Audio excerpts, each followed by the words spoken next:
Greetings to all melanated people around the world who are followers of the message of William Branham, and to all of humanity and all the other people who are following the message of William Branham wherever you are. Let me say that I believe in the fatherhood of God and the brotherhood of man. And when I speak of God, I'm not speaking of one in the sky. I'm speaking of the creative power in each and every one of us. For God is our own human imagination, which is the creator in man. That's the reason why St. John 1 and 3 tells you, without him there isn't anything made that was made, and that all things was made by him. That him is not a man 2,000 years ago. That him is a personification of the human imagination. For everything that was made in this world, it was first imagined, it was first a thought. And everything else that ever going to be made, it must first be imagined, it must first be a thought. Many will say that God is a provider, yet they use money. If we are to chase how money came into being, we see that money was first a thought. Many say that God is the provider, and they give praises to God for the vehicle that they are driving. If we were to chase it right back to Henry Ford, who started to build the first automobile, according to his story, we'll realize that it was first a thought. It was first mental. Everything that we depend upon the face of this earth here, for our survival, it was first a thought, it was first imagined.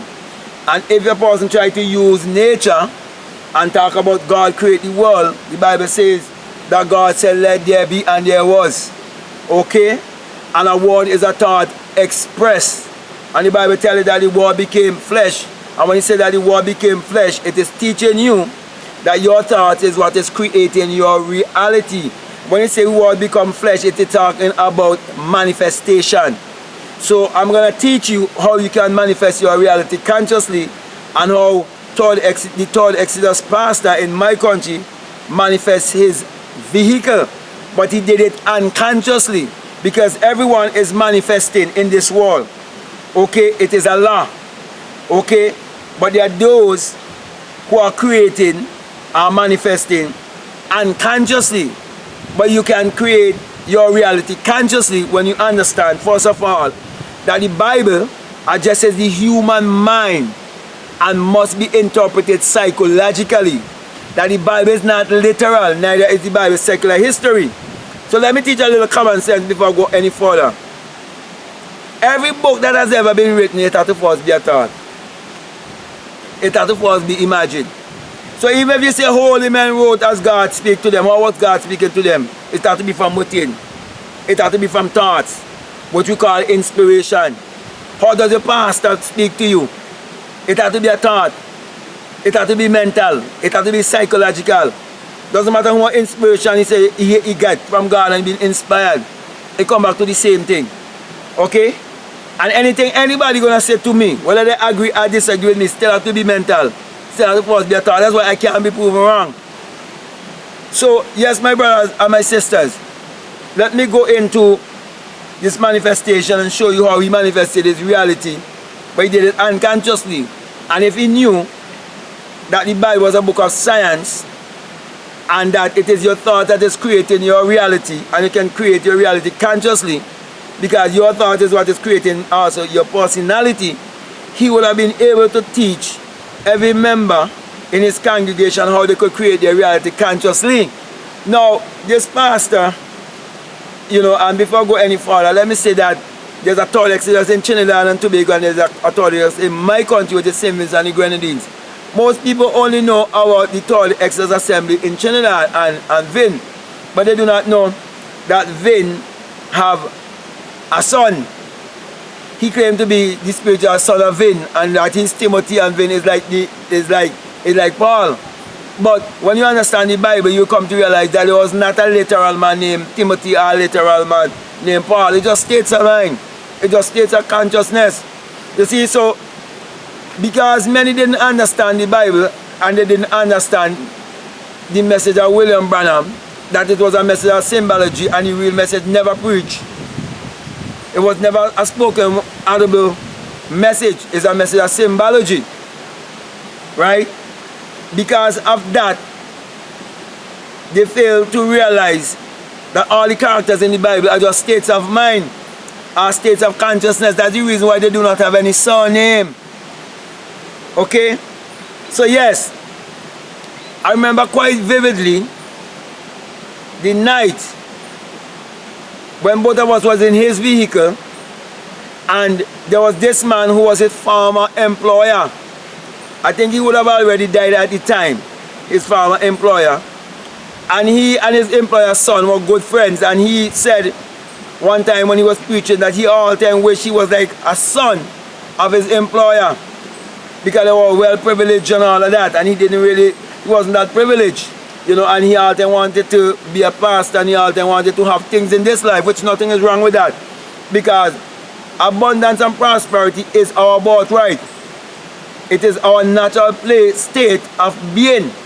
It is our rights.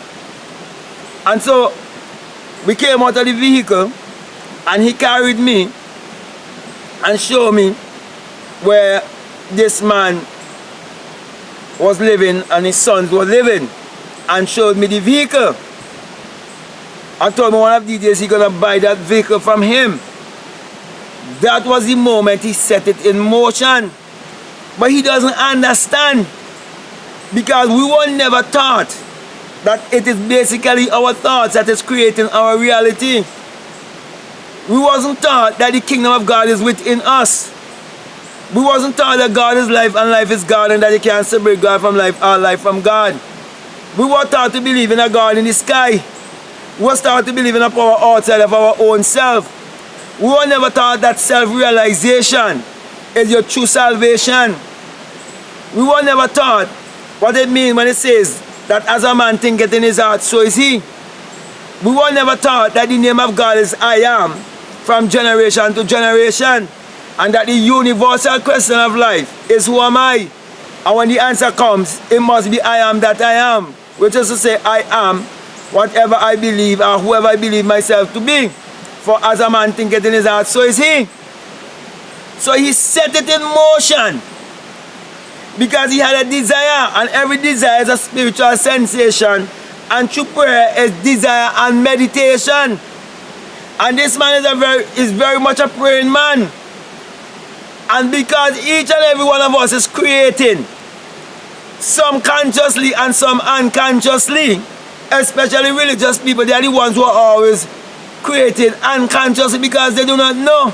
As a matter of fact, the masses, because we are brainwashed with education, religion, and politics. Okay? And today, he's driving that vehicle, but he didn't have to take it away from the guy. Because what he did, he put the guy in a state. He didn't have to do it, because he could have go online and get one of those same vehicle, the exact vehicle. And this is what would be his justification. He would tell you that the wealth and the wicked is stored for the just, and he doesn't understand it. Because he doesn't understand who is the just, and who is the righteous, and who is the wicked. Because the wicked one is those who haven't come to self-realization, who doesn't know who they are, who are bringing separation, who do not understand the laws that control the universe and the laws that control humanity, such as the law of oneness, which says everything is energy, everything is mental, everything has to first be a thought. The law of vibration, that nothing rests, everything vibrates. The law of correspondence, that as above, so below. As it is within, so is it without. They haven't understand those, the law of cause and effect. And all of these laws, they do not know. So today he's driving the vehicle, and it's a luxurious vehicle, nothing is wrong with that. And I'm not going to condemn him for that. That's the reason why, my brother and my sisters, every time I speak, I always give you an exercise to do, to prove whether I'm speaking the truth, no or yes. Now, 2 Corinthians 13:5 tells you to examine yourself or test yourself. See if you've been in faith or not. He said, don't you know your own self? Are you that stupid? Do you know that? Don't you realize that the Bible is your own biography? He said, don't you know yourself that Jesus Christ is in you? Now if Jesus Christ is in you, I'm saying to you that Jesus Christ represents your own human imagination, the creative power in man. And I'm going to tell you how to put what I'm saying to work in your life and prove that what I'm saying is true. Now, you have a desire. Only you alone know what is a desire. Your desire might be a home, might be more money, might be a better job, might be promotion at a job. It might be a vehicle, just like how the pastor at all Exodus Assembly wanted that particular vehicle from that guy and was coveting another man's wife. Because when the Bible says not to covet another man's wife, people just thinking about, because here, people really believe that somebody could tell you, say after me, and they repeat after them. And they say, sign a piece of paper, now you're in legal sex, because they don't understand marriage. That's the reason why most Christians are having sex in ignorance, Read my book, The Truth About Marriage. I show you how to use the sexual power. You can use and harness the sexual energy, sexual power to create your reality consciously, but I'm going to get into that now. Okay? Maybe when I do my book, Sex with a Purpose, it can help you if you're open-minded. Yeah. But as I was saying, I kind of break the frequency there. I'm trying to get back to what I was saying. But the point I want to get across to you is that, yeah, he didn't have to covet it from someone else. He could have get it otherwise. He didn't have to get a particular one from that person while the person had it using. That's why if I want a house, I would look for a house that is selling an abandoned house. I'm not going to use my mind power, go into my imagination for going to live in a house with somebody else living. I'm not going to do that. Because when you understand how the subconscious mind works, you don't even know what will take place. You get what I'm saying? Suppose the person die, and now you're going to get it. I'm not saying it's wrong still, because there's nothing wrong and nothing right in this world, It's just thinking make it so. Okay? But the point I want to get across to you is how he manifests the vehicle, and he did it unconsciously. And he didn't really have to take it from that person. He could have get it online otherwise. He could have get it otherwise. Okay? And he would have been able to accumulate the money the same how he used his business and everything. And God opened up all of the pathways for him. You can able to do it the same. And I'm saying this not because I have anything against anyone, but I want to help people who are willing to listen and people who are willing to put their imagination to work. That's why I always encourage people to go to bed more consciously. Know what you want. Be definite about what you want. And go into your imagination and see it in your mind's eye. And go to the end, see it as a finished thing. Don't think about the in-between. And fall asleep in the assumption, going over the exercise over and over, do it over and over. Use your imagination and imagine the thing over and over, more than one time, more than 2 times, more than 3 times, or 4 or 5 times, and fall asleep. And do it for more than 1 night. Do it for 3 nights. I can do it for 7 nights. And when the desire leave you, and I'm saying to you, a series of events will take place in your life if you let it go and drop it and forget about it after a certain time. And don't look for it. And it will come to pass in your life. And then you understand what I'm teaching you. That the Bible is not a religious book. It's a book that is teaching you about your thoughts. And everything in the Bible addresses the human psyche, the human mind. That's all it's talking about. You have to do with the imagination of man. And that's why William Branham could have never, ever, ever preached the message. All he had to do was do the things. And that was the message. Message of symbology. Teaching you that you can create your reality consciously. That's why he say when the bride come to know who she is, the bride is the feminine side. The bride is speaking about your subconscious mind. That's why William Branham even speak about the conscious mind and the subconscious mind, giving you all of these clues, but all you couldn't get it. He said when the bride know, he could open heaven and close heaven, and people think heaven is up there. You could create your reality consciously. So with that being said, my brother and my sister, I want to thank you very much. I believe I got my message across to you. And if what I'm saying, if it resonating with you, I encourage you to like, to subscribe, or you can comment, or you can feel free to share. Now this message I always bring, it's the single eye message of self-realization, of which Matthew 6:22 says, if your eye be single, your whole body will be full of light. And now I'm giving you the sign of the single eye. And I'm saying to you, when you come to have the experience, you will burst your crown chakra and you will become invisible. And then you will understand St. John chapter 3. And you will have the born again experience. Then you will come to realize that it is the rising of the S-U-N in a S-O-N. Then you will understand why Psalms 84:11 said the Lord thy God is a S-U-N. How much S-U-N you know? And then you will understand why it says in Malachi 4:2 that the S-U-N of righteousness shall arise in you with healing in his wings. Speaking of the Son as a person. Because all over the Bible is personification. And people are taking personification of persons. And they're taking allegory for history. Read Galatians 4:24 and you will realize the story of Abraham is an allegory. And you will know the story of Jesus Christ is an allegory also.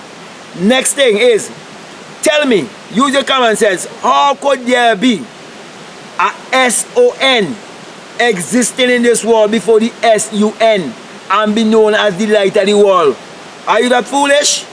No S-O-N could ever be the light of the world. Because every S-O-N have a force deeper than the S-U-N. Get that in your head. So my brother and my sister, when you become more awakened or more enlightened or aware, you come to realize that it is the rising of the S-U-N in a S-O-N. And that without the S-U-N, there is no life and there is no light. And without the human imagination, there isn't anything made that was made. And that the sun parallels the human imagination and the human imagination parallels the sun. And we are the people of the sun. Therefore, my brother and my sisters, I'm encouraging you to use your mind power to achieve your every desire. So with that being said, I want to say peace, love you, I'm out.